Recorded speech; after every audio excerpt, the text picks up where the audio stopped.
अल्हम्दुलिल्लाह रब्बिल आलमीन वल आक़िबतु लिल मुत्तक़ीन वस्सलातु वस्सलामु अला सय्यिदिल मुरसलीन व ख़ातमिन नबिय्यीन मुहम्मद व आलिहि व अस्हाबिहि अजमईन।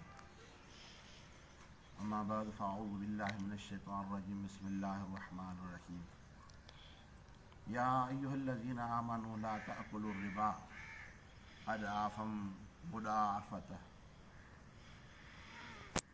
मुदाअफ़तन वत्तक़ुल्लाह लअल्लकुम तुफ़्लिहून। सदक़ल्लाहुल अज़ीम व सदक़ रसूलुहुन नबियुल करीम। अल्लाह ताला जी ज़ाते बाबरकात ऐं बाबरकत आयत सगुरी जे अंदरि ईमान वारनि खे मुख़ातिबा इरशाद आहे त ईमान वारो व्याज न खाओ। अल्लाह ताला जी ज़ाते बाबरकात ईमान वारो बि सॼाई मालूम चयो त कबीरे गुनाह जे करे माण्हू ईमान खां ख़ारिज न थींदो आहे। व्याज जेको आहे कबीरे गुनाह में दाख़िल आहे, माशरे जे अंदरि वॾे में वॾो जुर्म आहे। फरमाए त अदआफ़म मुदाअफ़तन, यानी ॿीण जे मथां ॿीण करे न खाओ। मसलन हिकिड़े माण्हू खे ₹1,00,000 जो ॾेई 2 लख उन खां वठो, वरी उन तारीख़ ते जेकॾहिं तव्हांखे न ॾे त पोइ वरी चओसि त हुनखे दवा हाणे मां 1.5 लख वधीक वठंदोमांइ। अल्लाह ताला जी ज़ाते बाबरकात फरमाए त इहो कमु न कयो। वत्तक़ुल्लाह लअल्लकुम तुफ़्लिहून, अल्लाह खां डिॼो त तव्हां कामयाबु थी वञो। यानी अल्लाह जे ख़ौफ़ में कामयाबी रखियलु आहे। जेके अल्लाह जो ख़ौफ़ रखंदा आहिनि उहे ग़लति कम न कंदा आहिनि, ग़लति कमनि खां उहे महफ़ूज़ हूंदा आहिनि। अल्लाह जो ख़ौफ़ जेको आहे उन्हनि खे बचाईंदो आहे। अॻिते इरशाद फरमाई वत्तक़ुन नार अल्लती उइद्दत लिल काफ़िरीन, उन बाहि खां बचो जेका काफ़िरनि जे लाइ तयारु कई वई आहे। यानी जहन्नम अल्लाह ताला जी ज़ाते बाबरकात मुनकरनि जे वास्ते ठाहियो आहे, ईमान वारनि जे लाइ कोन ठाहियो आहे। फरमाए त आहे उन्हनि जे लाइ ठहियलु ऐं तव्हां पाण खे उन में न उछलायो, पाण खे बचायो। फरमाए त अतीउल्लाह व रसूल लअल्लकुम तुरहमून, अल्लाह ऐं अल्लाह जे रसूल जी फर्मा बरदारी कयो तव्हांजो तव्हां रहम कया वञो। व्याज न खाओ, नाफ़रमानी न कयो। इन अमल खे तरक करण सां तव्हां बाहि खां बची वेंदव ऐं तव्हांजे मथां रहमत तॾहिं थींदी जॾहिं तव्हां अल्लाह ऐं अल्लाह जे रसूल जे फर्मा बरदारी कंदव। अल्लाह ताला जी ज़ाते बाबरकात पंहिंजे इस्म गिरामी सां गॾु पंहिंजे रसूल करीम सल्लल्लाहु अलैहि वसल्लम जो इस्म मुबारक बि आंदा आहिनि।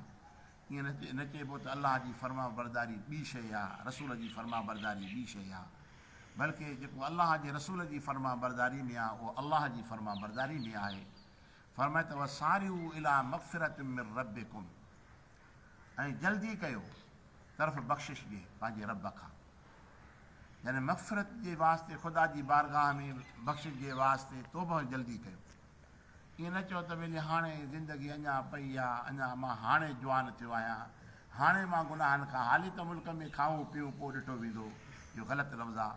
अल्लाह ताला जी ज़ाते बाबरकात सारियूं जी माना आहे जल्दी कयो इला मग़फ़िरत मिन रब्बिकुम, यानी अल्लाह जी तरफ़ ॾे मग़फ़िरत जे वास्ते भॼंदा अचो ऐं जल्दी ख़ुदा खां माफ़ी वठो। ईअं न थिए जो तव्हांजे सिर जे मथां मौत अची वञे ऐं तव्हांखे माफ़ी वठण जी मोहलत ई कोन मिले।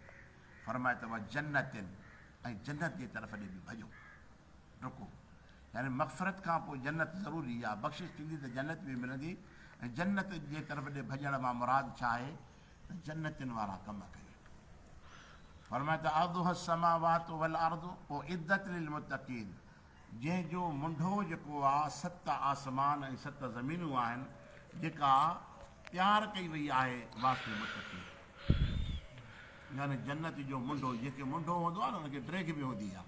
यानी अल्लाह ताला क़ुर पाक में फरमाए त अर्दुहा समावातु वल अर्दु, यानी 7 ज़मीनूं ऐं 7 आसमान, इहो जन्नत जो मुंडो आहे। बाक़ी उनजी ड्रैग खे अल्लाह ताला जी ज़ाते बाबरकात पाण ॼाणे त उहा केतिरी वॾी आहे। यानी अल्लाह वसी जाइ ठाही आहे जन्नत ॿाननि जे वास्ते, ऐं अल्लाह ताला जा ॿाना घुरिजे उन्हनि खे त इन जे तरफ़ ॾे जल्दी कनि। हज़रत अनस बिन मालिक रज़ियल्लाहु ताला अन्हु खां पुछियो वियो, साईं इहो ॿुधायो जन्नत आसमाननि में आहे या ज़मीननि में आहे? जन्नत जेका अल्लाह जी आहे आसमाननि में आहे या ज़मीननि में आहे? पाण फरमायो त 7 आसमान 7 ज़मीनूं जन्नत खे काथी था भापाए सघनि। जो चवां त आसमाननि में आहे, बल्कि अल्लाह ताला जी ज़ाते बाबरकात 70 आसमाननि जे मथां ऐं पंहिंजे अर्श जे हेठां हुनखे जन्नत रखियो आहे। हुनखे जन्नत खे उन जाइ ते रखियो आहे, यानी पंहिंजे अर्श जे हेठां 70 आसमाननि जे मथां अलाह जन्नत खे उन जाइ ते रखियो आहे।